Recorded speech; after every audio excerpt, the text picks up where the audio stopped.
And we are live here, kicking off the Bitcoin Energy Summit. My friends, Fernando and Robin, have always done an amazing job historically with their Mining Disrupt Summit. This is the first one of this series, the Bitcoin Energy. I was super excited, told them we had to come.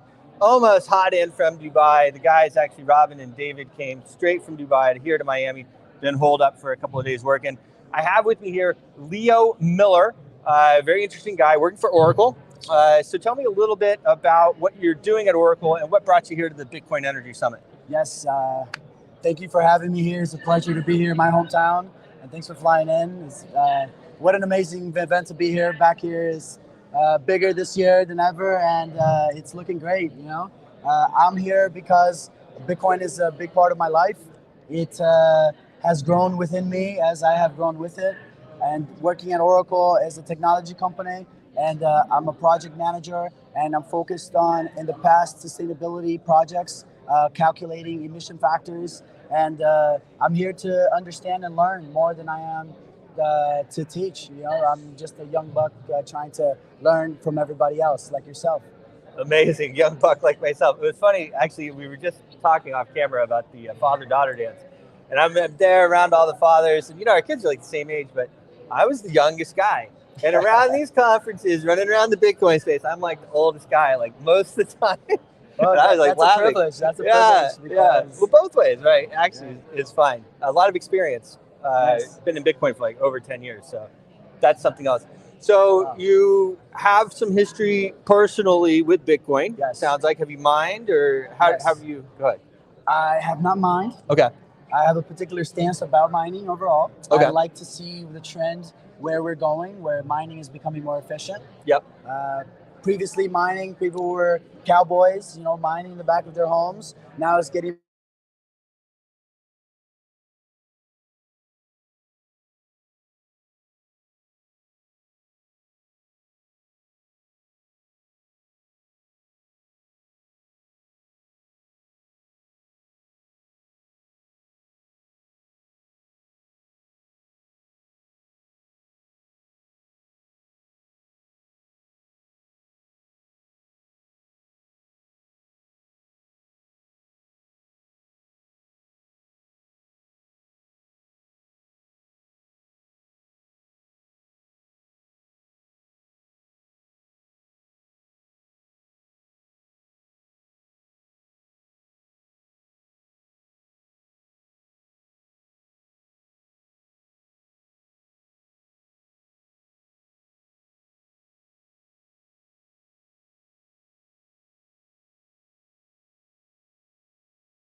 No, we're doing great, actually.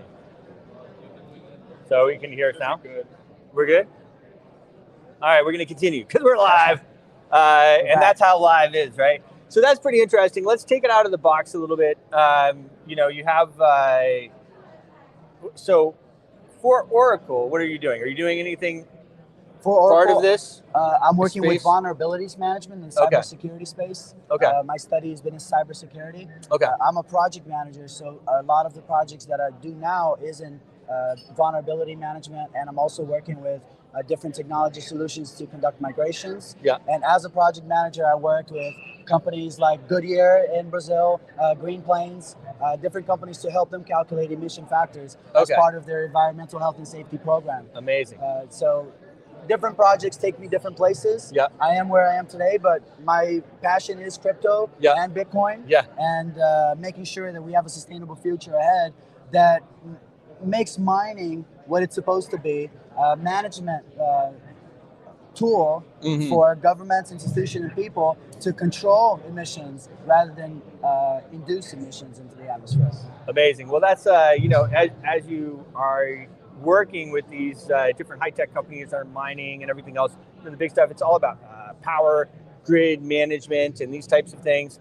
The amount of load balancing and all of these types of things as well. So it is pretty interesting. I mean, I was having a conversation with some of my other colleagues, and they were asking me, Bruce, what do you think? What do you think about the crypto market? And, we could have been expecting this housing market to crash, but it never happened, especially here in Florida, as well in DC. It never happened, really. And I was looking at the housing market a couple of days ago, and I went, well, shoot, it's going back up.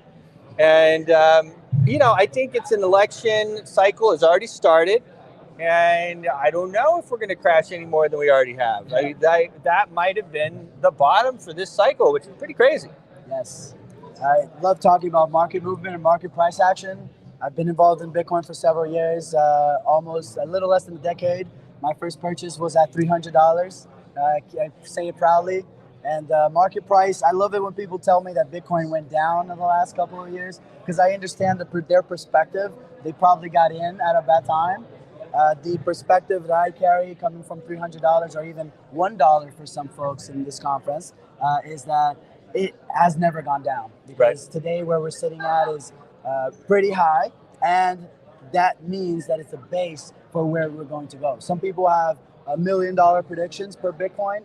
That all depends on the miners and how we build a sustainable future. Because if we get backed by more government institutions, which we have been. Interesting story, yesterday was the first time that I had a conversation with a much elderly person about Bitcoin. Her regards were not the most welcoming. She was a little scared because of what happened in the market. But it's so interesting to me, flying forward in time, almost a decade, and having a more elderly person mention this technology where in the past this has been invisible to many. So it's an exciting time to be alive. It is an exciting time. And the thing about it, not to go down the rabbit hole, but it's always been kind of a political mechanism. Anytime you're dealing with currencies and governments are issuing fiat currencies and you have another avenue. I mean, look what's happening now. I can tell you around the world, they're trying to kill the dollar, and they'll probably succeed. You have the Saudis talking about taking at the oil and settling it in the yuan. You have Russia and China getting together and doing things like this as well. But when you have an instrument where you can settle and you don't have to use a government, it's a pretty interesting situation. And that's part of the movement that you just mentioned. It is a movement, and it's been going on for a long time. I was also in Bitcoin very early as well. It's super high now, but it's just like, again, the real estate. Like, okay, it is high, but is it going down? I don't think so. I don't think it's going down, at least not in this cycle. So right now we're in an election cycle already.